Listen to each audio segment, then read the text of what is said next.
Bonjour tout le monde. Donc après l'école classique, maintenant on va voir une autre école. C'est la deuxième école dans l'histoire de la théorie des organisations et qui a été baptisée École des relations humaines. Alors généralement on situe, ou bien la naissance de cette école est située entre 1920 et se prolonge jusqu'à 1970. Et sur ces dates, ils sont approximatives. Alors, l'école des relations humaines, c'est une école qui a fait sa naissance suite à l'échec de l'école classique. C'est un échec qui a été constaté dans plusieurs, si vous voulez, éléments. Donc, on reprochait à l'école classique, ou bien au principe de l'école classique, notamment l'organisation scientifique, de mener à la déshumanisation du travail.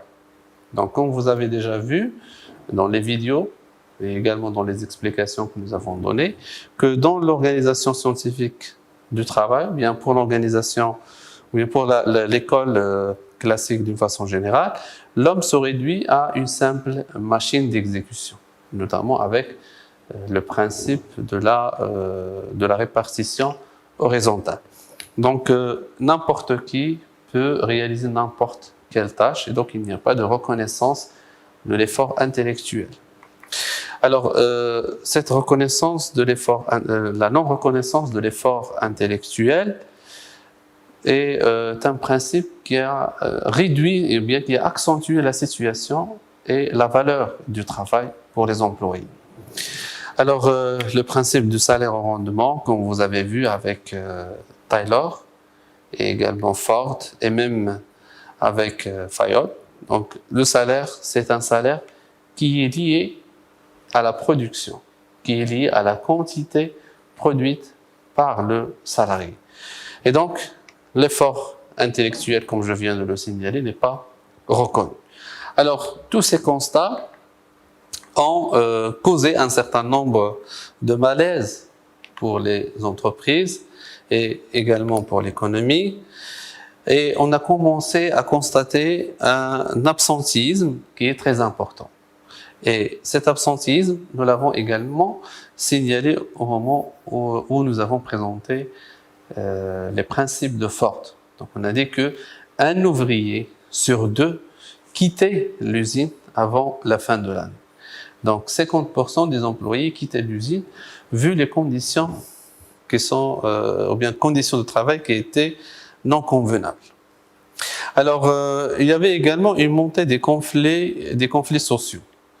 Et par la suite, ces conflits sociaux ont été accentués par la crise de 1929. Cette crise, bien sûr, certainement vous l'avez vu en cours d'économie, qui est une crise de surproduction. C'est-à-dire à un moment donné, la production a dépassé l'offre et donc les prix ont baissé. La rentabilité des entreprises a baissé. Et puis, quand la rentabilité des entreprises a baissé, on commence à licencier des gens. Et quand on licencie des gens, c'est la demande qui va baisser davantage. Et nous sommes entrés dans un cercle vicieux. Donc, bien sûr, vous avez cette crise bien expliquée dans le cours de l'économie. Donc, cette crise-là va accentuer davantage et remettre davantage en cause le système ou bien les idées de l'école classique. Alors, devant ces, si vous voulez, ces malaises causés à l'économie, on a commencé à réaliser des études. Il s'agit d'un ensemble d'études qui ont été réalisées par des chercheurs. Maintenant, on a constaté le problème, donc il faut faire un diagnostic pour comprendre les causes. Le travail a été réalisé par plusieurs chercheurs pour comprendre quelles étaient l'origine de ces problèmes causés par ce système de l'organisation scientifique du travail. Bien sûr, parmi les chercheurs qui ont réalisé ces recherches, il y avait un célèbre personnage qui s'appelle Elton Mayo. Alors, Elton Mayo, c'est un chercheur qui a réalisé une étude au sein d'une usine qui s'appelle Western Electric.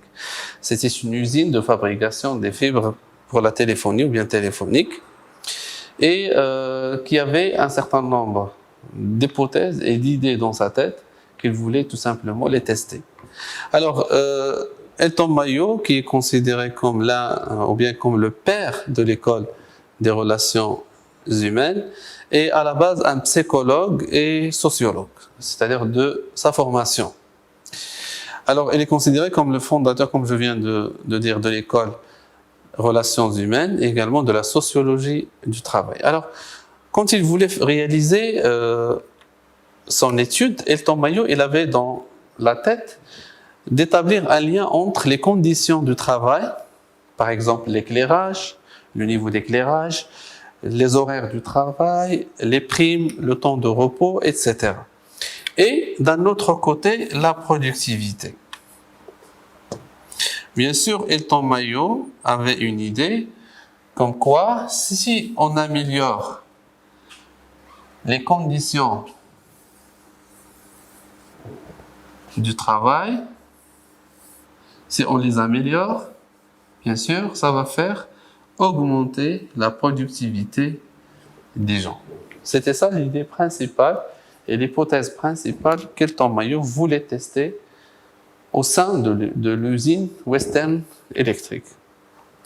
Alors, donc il a posé la question suivante: est-ce que l'amélioration des conditions de travail contribue à l'amélioration de la production? Alors, pour mener son étude, Elton Mayo va tout simplement recruter ou bien va sélectionner un certain nombre d'ouvrières. Donc, il est venu au sein de l'usine et il a recruté, il a sélectionné un certain nombre d'ouvrières et il les a isolées dans un espace séparé du reste de l'usine. Et donc, il a équipé bien sûr cet espace avec les mêmes machines qu'on retrouve chez les autres ouvrières. Et il a, si vous voulez, testé ou bien il a mesuré le niveau de productivité qui existe au sein de cette unité de production, ou bien au sein de cet espace. Alors, la production, ou bien c'est un niveau de production qui est initial, ou bien de base. Par exemple, on va dire qu'il a retrouvé qu'il s'agit de 1000 produits par ouvrière.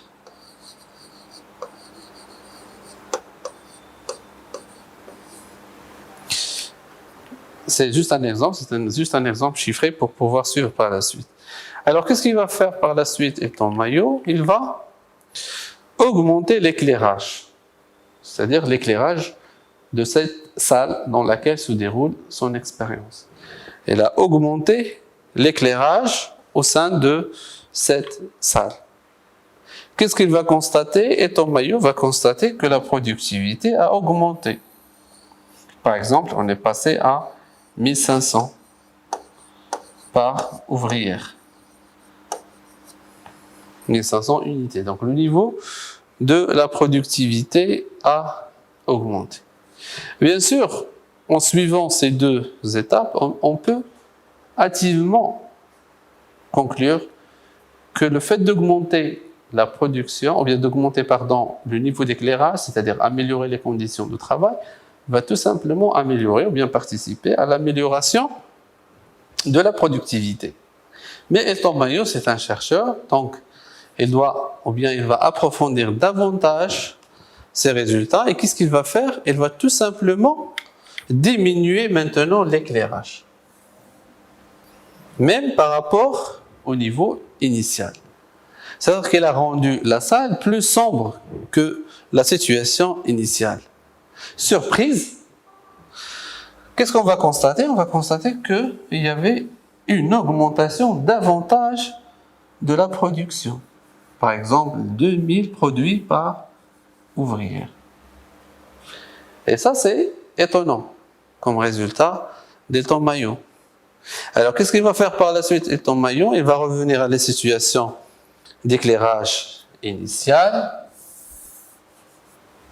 Constat, il y a toujours une augmentation de la productivité. Alors cet effet-là va être tout simplement appelé l'effet de Hawthorne. Et cette appellation existe toujours de nos jours qui qualifie cette expérience d'Elton Maillot.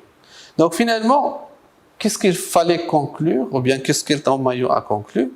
Il a conclu que finalement, il ne s'agit pas d'un lien qui existe entre les conditions de travail et le niveau de productivité, et qu'il s'agit d'autre chose liée à l'être humain, liée à l'affectivité. Alors, l'effet de Hawthorne, on va essayer de le décortiquer. Donc, à travers cette expérience, Elton Maillot va conclure que le seul fait que ces ouvrières savaient qu'elles étaient observées, cela a les aidé, ou bien cela a modifié leur comportement.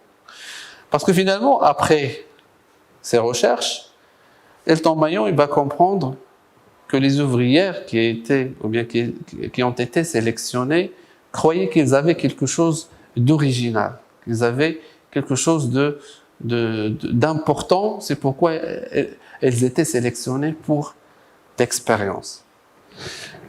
Donc ça, c'est, si vous voulez, le premier élément qui explique que malgré la dégradation par la suite des conditions de travail, la productivité a continué à augmenter. Alors l'augmentation de la productivité, donc, s'est réalisée quand les ouvrières, elles ont ressenti cet intérêt que je viens d'expliquer. Donc ce n'est pas uniquement question de conditions de travail. Alors, cette expérience va mettre en évidence que les relations entre les gens, ou bien entre les ouvriers, sont également très importantes. Et pas uniquement la division du travail au sens de l'organisation scientifique du travail. Les relations entre les humains également sont très importantes, surtout à l'intérieur d'un groupe. La relation intra-groupe, c'est-à-dire à l'intérieur de groupe, la cohésion et la relation avec le responsable du groupe contribue et favorise l'augmentation de la productivité. Donc, la chose qui a fait, ou bien qui a participé à augmenter davantage la productivité au niveau de cette unité sélectionnée, c'est-à-dire ces ouvrières qui ont été sélectionnées, c'est tout simplement lié au fait qu'ils ont constitué un groupe homogène, une seule équipe.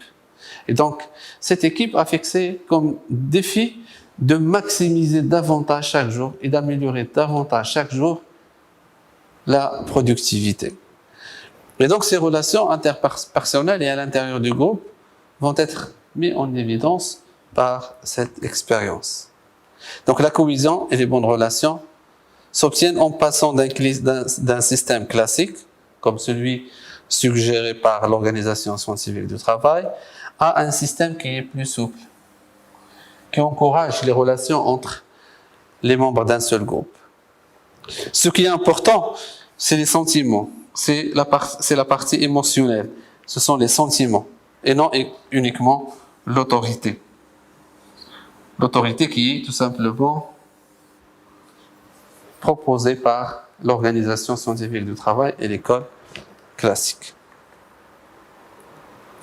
Alors la motivation finalement réelle, c'est l'affectivité comme je viens de le dire.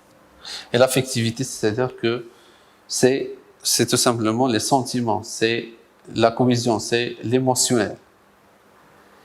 Donc si vous voulez améliorer la productivité, il ne suffit pas d'augmenter par exemple les conditions de travail, que ce soit l'éclairage, le salaire, les équipements, etc. Mais également il faut chercher la motivation au-delà de ces considérations dans la partie émotionnelle, dans la partie affectivité. Et ça c'est très important. Même aujourd'hui, par exemple, dans une usine, si vous êtes directeur général et vous croisez un ouvrier, un simple ouvrier Si vous lui dites bonjour, ça peut tout simplement rendre sa journée agréable. Ça peut tout simplement lui permettre de travailler davantage. Et c'est l'affectivité ici qui est mise en évidence, qui est mise en valeur. Alors après cette expérience, qui est la première expérience de ce genre, et qui a tout simplement rompu avec les idées de l'école classique, qui ont tout simplement préconisé une organisation scientifique qui se base sur les mesures.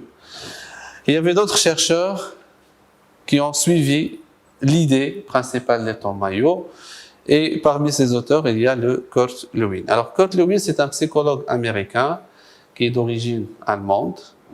Alors, il avait des travaux qui ont par la suite été baptisés ou bien appelés la théorie des champs.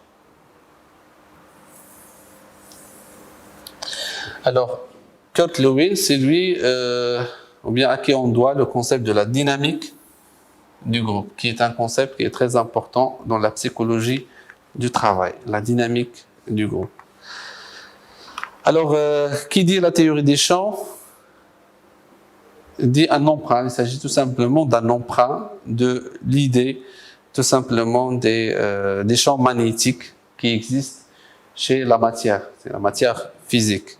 C'est-à-dire que finalement, dans un groupe d'individus, il y a des interactions, ou bien les relations entre les membres d'un groupe fonctionnent comme fonctionnent, par exemple, les interactions entre les composants d'un atome, ou bien les composants tout simplement dans un champ magnétique. C'est pourquoi, si vous voulez, cet emprunt, il s'agit d'un emprunt qui a été réalisé par Kurt Lewin, qui a été inspiré de la théorie de la physique théorique.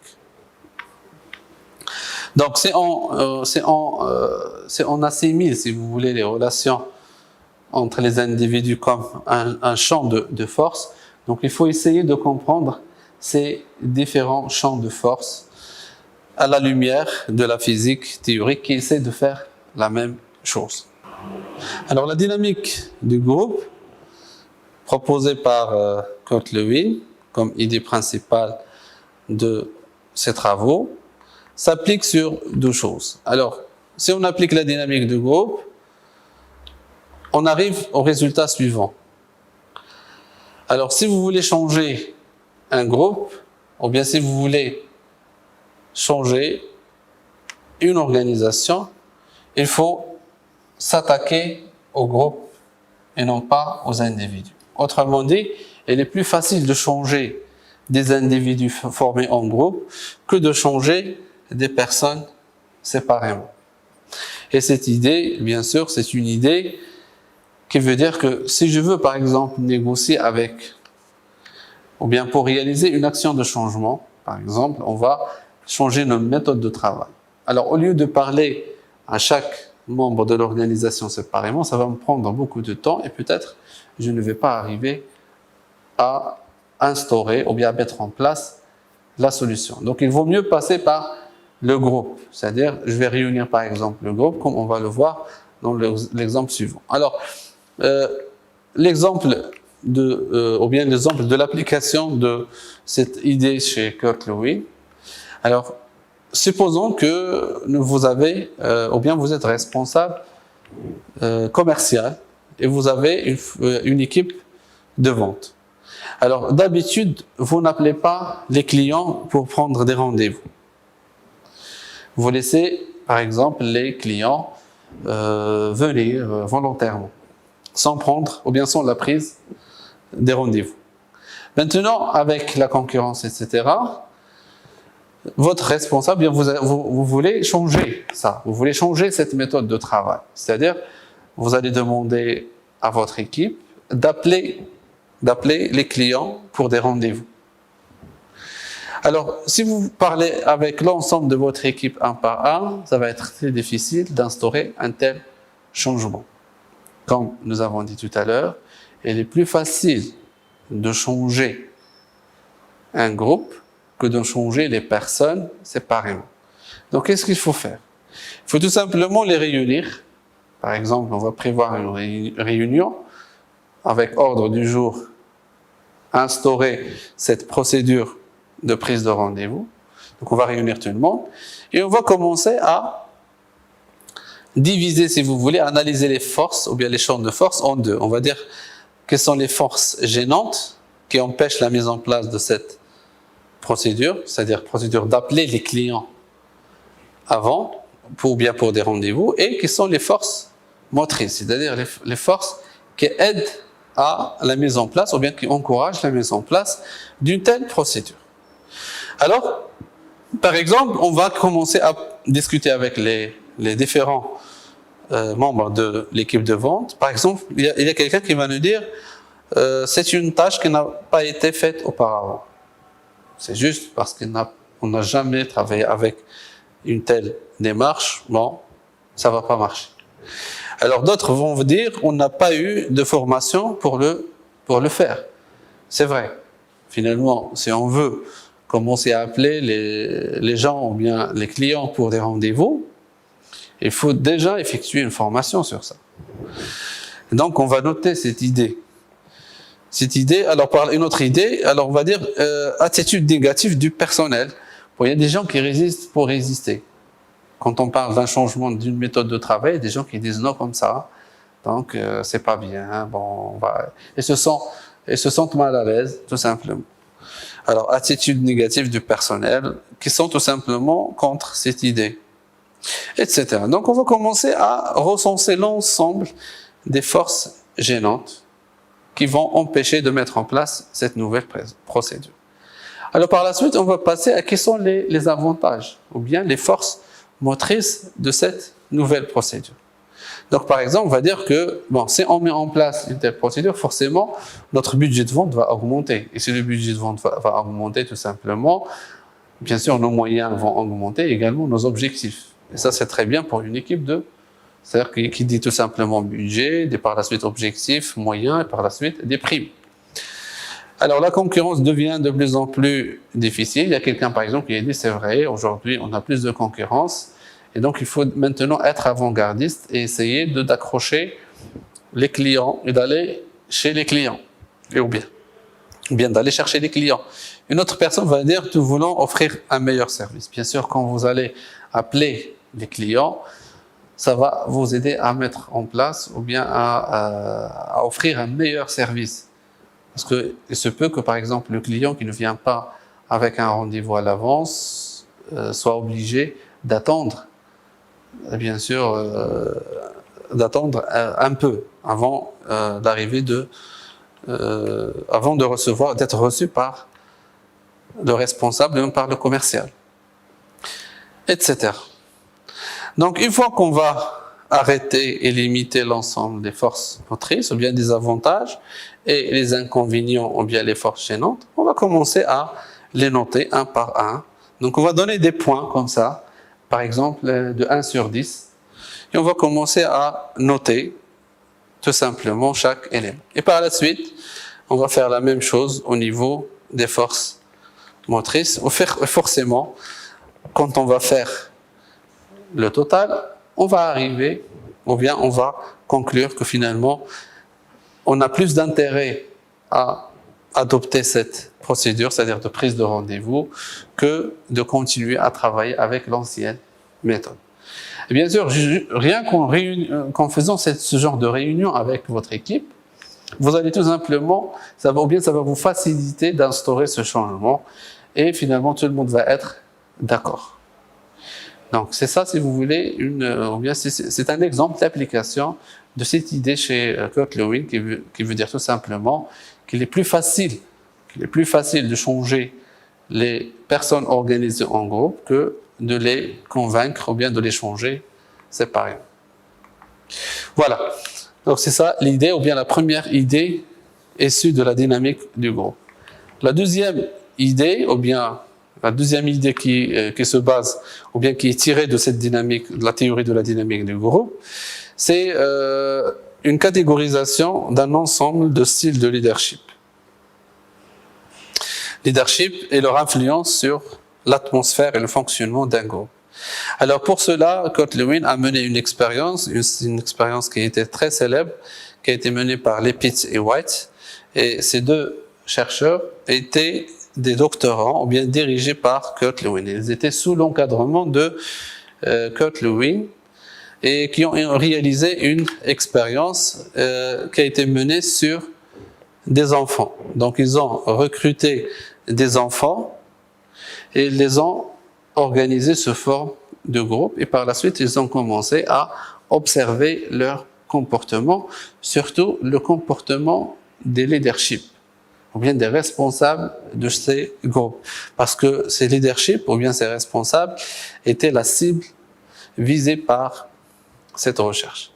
Donc à l'issue de cette recherche, Kurt Lewin va déterminer 3 types de leadership. Le premier leadership, c'est le leadership permissif ou celui appelé également laisser-faire. Alors, pour ce genre de leadership, ou bien de responsable de groupe, il n'y a pas, si vous voulez, une monopolisation de la prise de décision. Alors, avant de prendre une décision, il négocie avec les membres de l'équipe avant de prendre une telle décision.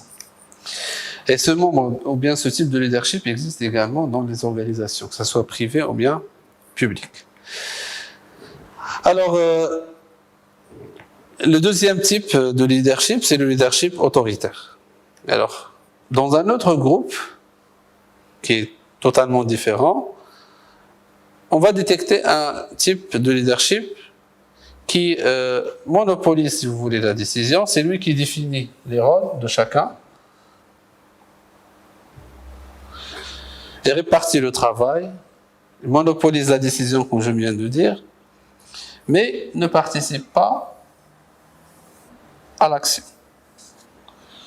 Alors, c'est un boss plutôt qu'un leadership, parce que le leadership doit normalement participer dans l'action avec son personnel. Mais celui-là, c'est un leadership de type autoritaire. Il définit les rôles, répartit les tâches, prend les décisions à lui seul et ne participe pas à l'action. Alors, ce comportement de ce genre de leadership autoritaire a 2 réactions. Soit l'apathie, c'est-à-dire que les enfants qui étaient sous le commandement de ce responsable s'en foutaient carrément de lui, ou bien l'agressivité. Une réaction sévère contre ce leadership. Alors le troisième type de leadership, c'est un leadership démocratique. Donc il y avait un autre groupe où son chef, donc n'oubliez pas qu'on parle des enfants. Alors pourquoi les enfants, juste entre parenthèses, parce que les enfants sont spontanés. Et donc c'est pourquoi généralement on peut réaliser ce genre d'études. Il n'y a pas vraiment un problème, si vous voulez, parce que finalement l'objectif c'est d'analyser la nature de l'être humain. Alors dans ce type de leadership démocratique, le chef décide après la consultation des membres du groupe, donc il ne prend pas la décision tout seul et il les prend en considération. Donc ça c'est le leadership démocratique. Alors l'intérêt également de l'étude de la dynamique du groupe, c'est de déterminer ce qu'on appelle les meneurs et les boucs émissaires. Alors quand vous comprenez le fonctionnement et la dynamique d'un groupe, il y a certainement des meneurs. Les meneurs, ce sont les chefs, les leaderships. Donc, si vous voulez changer ce groupe, il suffit tout simplement de négocier ça avec les meneurs. Et ce type de négociation, elle est fait, par exemple, dans le cadre des syndicats. L'entreprise avec les syndicats.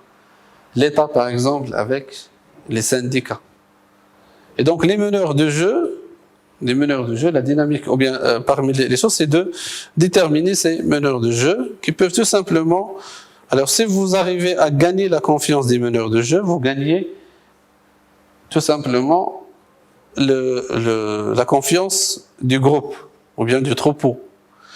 Alors, également, les boucs émissaires. Des fois, ces meneurs de jeu représentent également des boucs émissaires. Alors supposons qu'il y a des émeutes par exemple, des révoltes par exemple dans un pays, donc on ne va pas attaquer tout le monde. Ce sont des millions qui révoltent. Donc qu'est-ce qu'on fait? On attaque les meneurs et on fait d'eux des boucs émissaires. Kabsh al-Fida. Kabsh al-Fida. Des boucs émissaires. Alors le troisième auteur de l'école des relations humaines, c'est Abraham Maslow. C'est un psychologue américain qui est considéré comme le père de l'approche humaniste. Alors Abraham Maslow, il a une vision qui est positive de l'être humain, standard si vous voulez.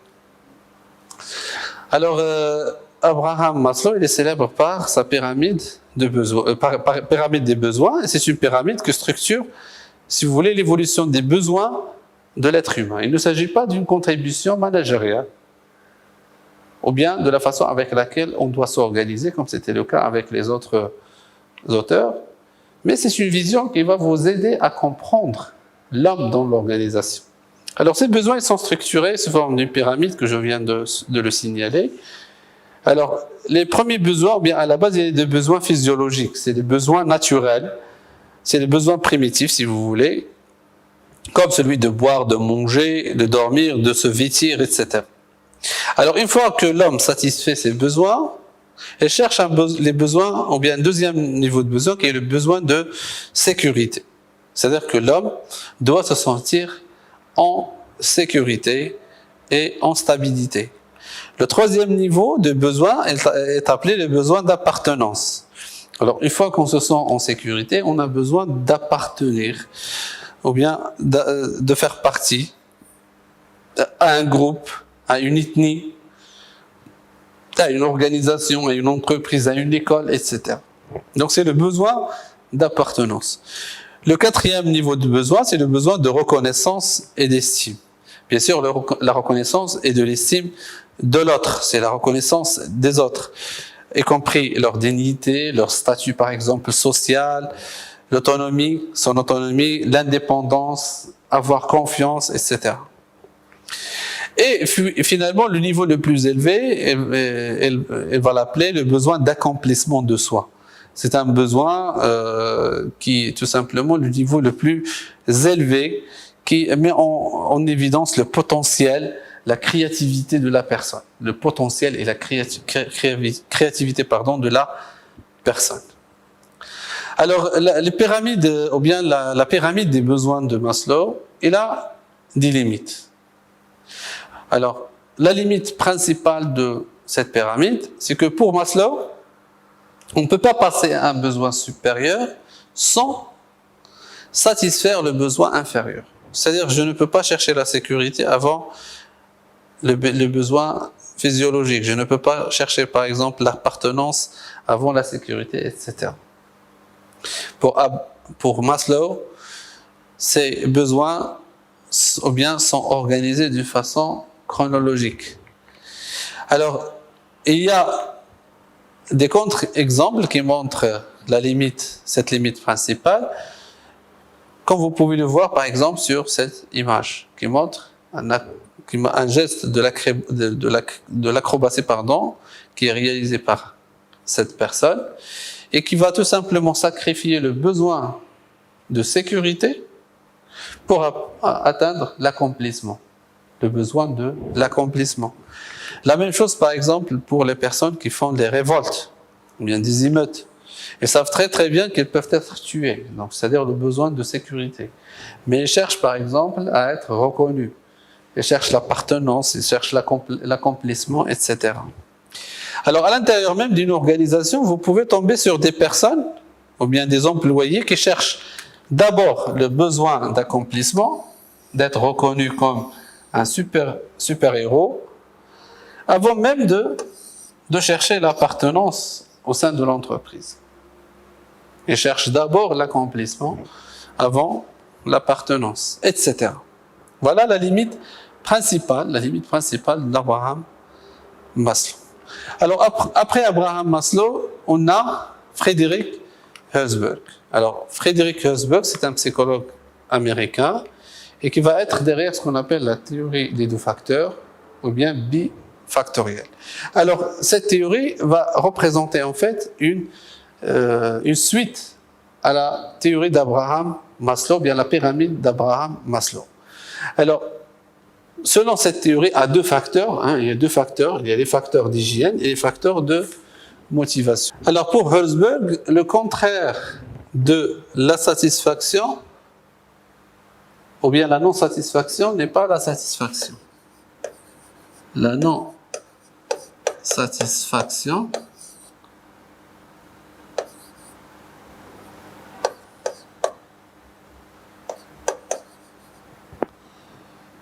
le contraire, en principe, c'est la satisfaction.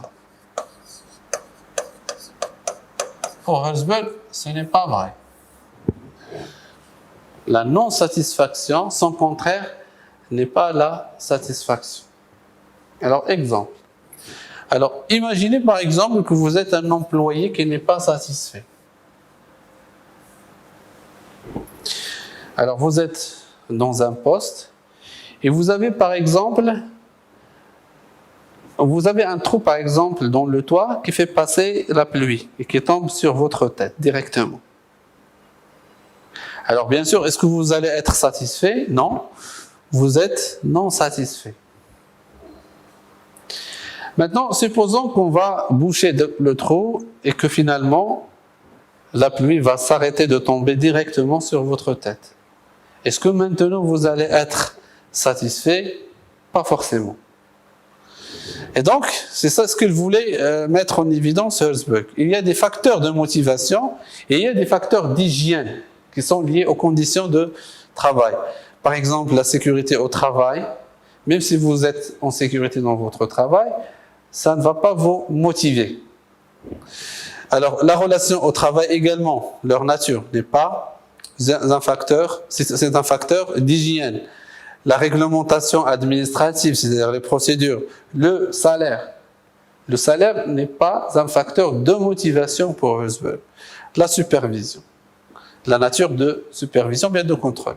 Alors, pour Herzberg, la non-satisfaction de ces éléments, c'est-à-dire de sécurité de travail, de relations, etc., engendre des conflits. Si vous êtes mal à l'aise dans votre travail, si vous avez un salaire qui est très faible, etc., ça va engendrer des conflits. Mais leur satisfaction n'apporte pas forcément un contentement. Même si vous allez résoudre ce problème, c'est comme si c'était un minimum. D'accord? Donc les vrais facteurs de motivation, c'est le travail lui-même, la nature du travail lui-même, pour Herzberg. La responsabilité, au lieu de rester dans l'exécution, dans les tâches d'exécution, c'est la responsabilité. Les perspectives de promotion, c'est-à-dire le travail que vous êtes en train de réaliser aujourd'hui, est-ce qu'il a des évolutions par la suite possibles, les perspectives d'évolution, les sentiments de réussite ou bien d'achèvement, est-ce qu'il y a des exploits que vous réalisez ou bien que vous pouvez réaliser dans votre travail? Est-ce que vous êtes reconnu de par votre compétence, la reconnaissance? Alors pour Herzberg, ce sont les vrais facteurs de motivation. La réponse, c'est-à-dire que si l'organisation donne une réponse favorable à ces éléments, bien sûr, vous allez être satisfait. Et donc, il est possible, selon Herzberg, d'être à la fois dans son travail satisfait et insatisfait. Alors, pour provoquer la satisfaction, ou bien pour éviter le mécontentement, c'est-à-dire l'insatisfaction, il faut améliorer l'environnement de travail. C'est la partie conditions de travail. Améliorer la politique de rémunération, c'est-à-dire les salaires. Alors, pour provoquer la satisfaction, c'est-à-dire la motivation, il faut élargir les tâches. Élargir les tâches et les enrichir. Ce qu'on appelle le job enrichment. C'est tout simplement donner également à chaque tâche réalisée une vision de conception et non pas uniquement de l'exécution et de contrôle.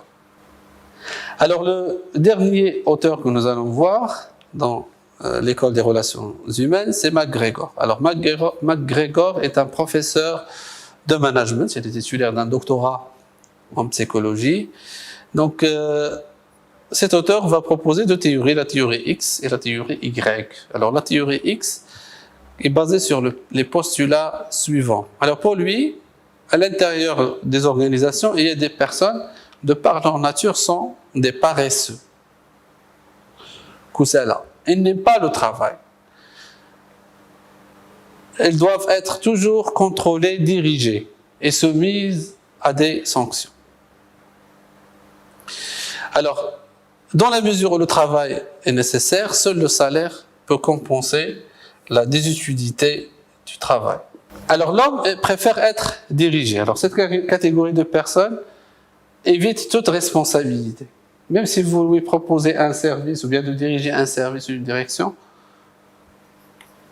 il refuse. Ce genre d'homme avec grande tâche, bien sûr. Et il y a peu d'ambition, bien il a peu d'ambition. Ces gens n'ont pas ambitieux. Ils préfèrent la sécurité, la stabilité, la tranquillité, le statu quo. Ils n'aiment pas le changement. Ils préfèrent des tâches qui se répètent, c'est-à-dire des tâches qui sont routinières, parce que tout simplement, ils les maîtrisent très très bien. Alors pour diriger ces personnes, ou bien pour les... on utilise généralement la stratégie du bâton et de la carotte. Ça, si vous voulez, ce qu'on appelle la théorie X chez McGregor. Alors, selon McGregor, toujours, il y a des personnes qui sont, ou bien qui font partie de la théorie Y. Ce sont, contrairement à cette première catégorie, ces personnes aiment le travail. Le travail est aussi indispensable que le repos. Ils aiment travailler. Le système de sanctions et de contrôle n'est pas le seul moyen d'amener les hommes à satisfaire leurs besoins et leurs objectifs. C'est des personnes qui aiment plus d'autonomie, plus de responsabilité. Ils ont cette capacité de s'autocontrôler et de s'auto-diriger. L'engagement personnel est le fait de récompense induite du travail, ou bien dans le travail. Ils sont engagés naturellement, spontanément. Et ils ont également, ces personnes qui font partie de la théorie Y, ils ont la capacité d'exercer leur imagination, leur créativité au service d'une organisation. Alors, maintenant, d'une façon générale, pour résumer la contribution de l'école des relations humaines, on peut dire que cette théorie repose sur plusieurs notions. La première, c'est la notion de groupe. La responsabilisation de l'individu.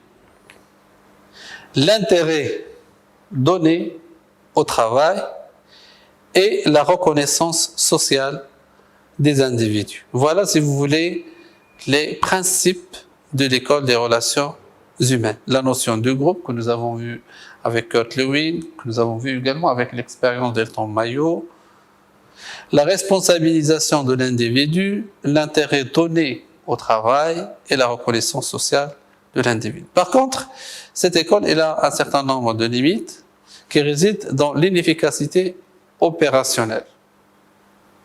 Alors, pour certains chercheurs, la coopération amicale ne constitue pas une motivation suffisante. C'est-à-dire, finalement, l'école des relations humaines elle est plus descriptive. Elle est plus descriptive. Il nous donne une description de l'homme. Mais au niveau opérationnel, comment on va diriger les gens, il n'y a pas de proposition dans ce sens-là. Donc, on parle de l'inefficacité opérationnelle. Alors, également, l'école des relations humaines ignore le rôle de la technologie. Parce qu'aujourd'hui, dans un environnement de travail, il y a également la partie technologie qui fait part, ou bien sa part, dans l'organisation du travail.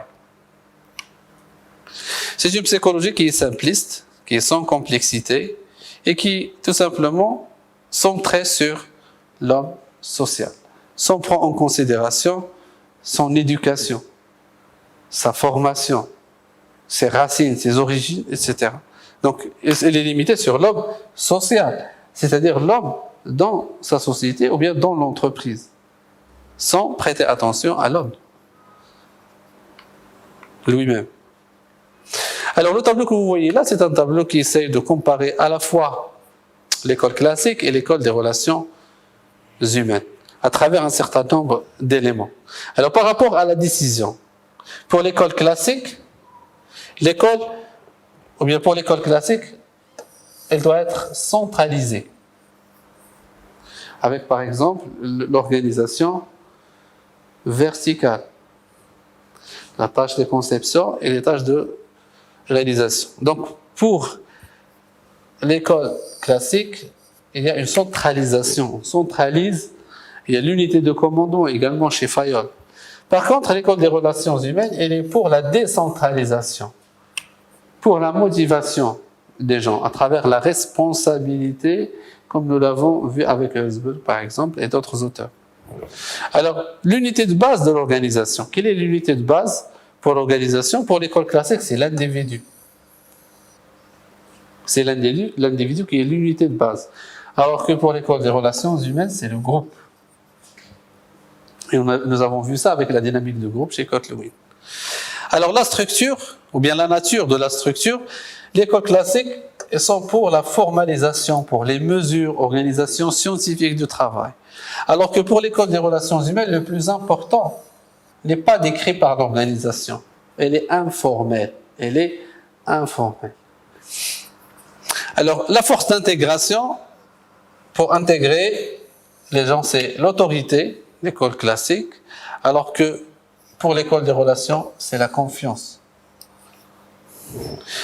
Alors, la fonction supérieure, ou bien, par exemple, le chef d'une équipe, le chef d'un département, le chef d'une direction, pour l'école classique, c'est un représentant de l'autorité, représentant de la direction générale.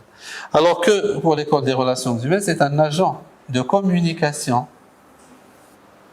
C'est un agent de communication inter et intra-groupe. C'est un représentant du groupe et non pas de l'autorité. Alors l'attitude vis-à-vis du travail, l'école classique, elle est pour le contrôle extérieur, c'est-à-dire le contrôle à travers les procédures, le contrôle des chefs, des responsables, alors que l'école des relations, elle est pour l'autodirection, elle est pour la responsabilité. Voilà, si vous voulez, les principales différences qu'on peut recenser dans ce sens-là. Voilà. Alors, maintenant, on va céder la place à l'école New Classique, donc on va s'arrêter là avec cette capsule et rendez-vous dans la prochaine capsule.